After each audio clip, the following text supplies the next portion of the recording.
ઉપર દારૂ વેચવા વાળાનું મારે સંભાળવાનું, આંકડા ચલાવવા વાળા દારૂ વાળાનું મારે સંભાળવાનું છે. દારૂ વેચવા વાળો તારો બાપ ને તું. પણ મેં એના જેવા દારૂ નથી વેચતો. ડી ક્વોલિટી નો દારૂ મેં નથી વેચતો. એ દારૂ વેચવા વાળાને બુટલેગર ને લઈ ફરો છો, શરમ આવે? શરમ બતાવો, પૈસા કઈથી લાવ્યો? બુટલેગર ને લઈ ફરો. એમએલએ છું, પગાર છે મારો 1.5 લાખ રૂપિયા. અમને પૂછી લો. વિસ્તારમાં લાગે છે તારા જેવી તો વોટ રૂપી આવી ગઈ.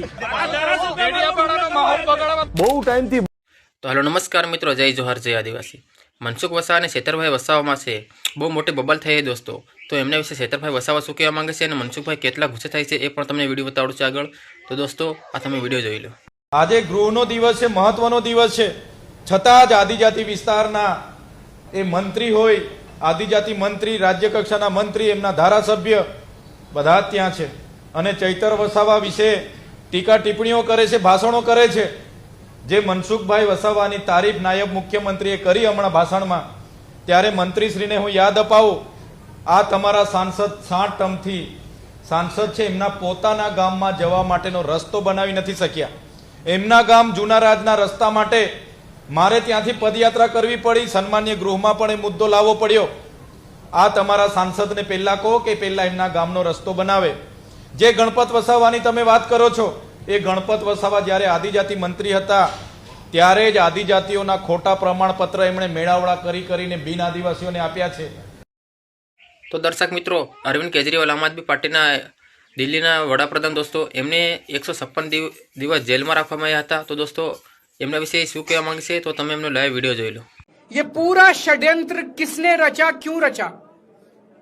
ये पूरा षड्यंत्र 2 लोगों ने मिलकर रचा, नरेंद्र मोदी जी और अमित शाह जी. और आज उन दोनों को पूरे देश से माफी मांगनी चाहिए. उन दोनों ने मिलकर षड्यंत्र रचा कि आम आदमी पार्टी को खत्म किया जाए, आम आदमी पार्टी को बर्बाद किया जाए. और उस षड्यंत्र के तहत आजाद भारत का सबसे बड़ा और सबसे घिनौना षड्यंत्र रचा उन लोगों ने. वो देख रहे थे कि दिल्ली में वो हमें नहीं हरा सकते. वो देख रहे थे कि दिल्ली की जनता हमारे कामों से बहुत खुश है. वो देख रहे थे दिल्ली में कामों की राजनीति के आधार पे वो कहीं खड़े नहीं होते. तो उन्होंने एक षड्यंत्र रचा. जनता जानती है कि केजरीवाल ईमानदार. उन्होंने कहा केजरीवाल की ईमानदारी पे चोट करो. जनता जानती है कि आम आदमी पार्टी ईमानदारी. उन्होंने कहा आम आदमी पार्टी की ईमानदारी पे चोट करो.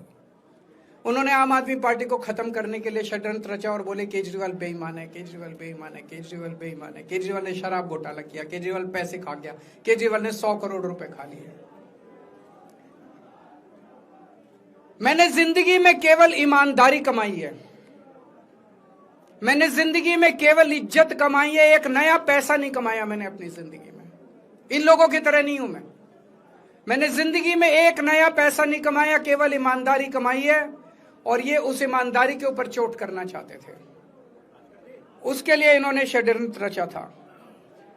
आज कोर्ट के ऑर्डर के बाद ये साबित हो गया देश के सामने, केजरीवाल कट्टर ईमानदार है, मनीष सिसोदिया कट्टर ईमानदार है, संजय सिंह कट्टर ईमानदार है, दुर्गेश कट्टर ईमानदार है, आम आदमी पार्टी कट्टर ईमानदारी. ये हम नहीं कह रही है, कोर्ट ने सारे देश के सामने बोला है.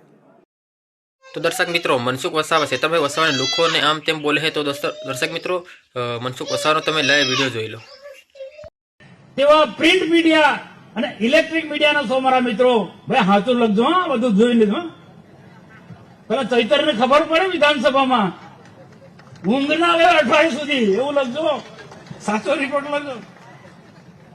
તેવા પ્રિન્ટ મીડિયા અને ઇલેક્ટ્રિક મીડિયાના સૌ મારા મિત્રો, ભાઈ સાચું લખજો, હા, બધું જોઈ લીધું. પેલા ચૈતરને ખબર પડે વિધાનસભામાં ઊંઘ ના આવે અઠવાડિયા સુધી, એવું લખજો,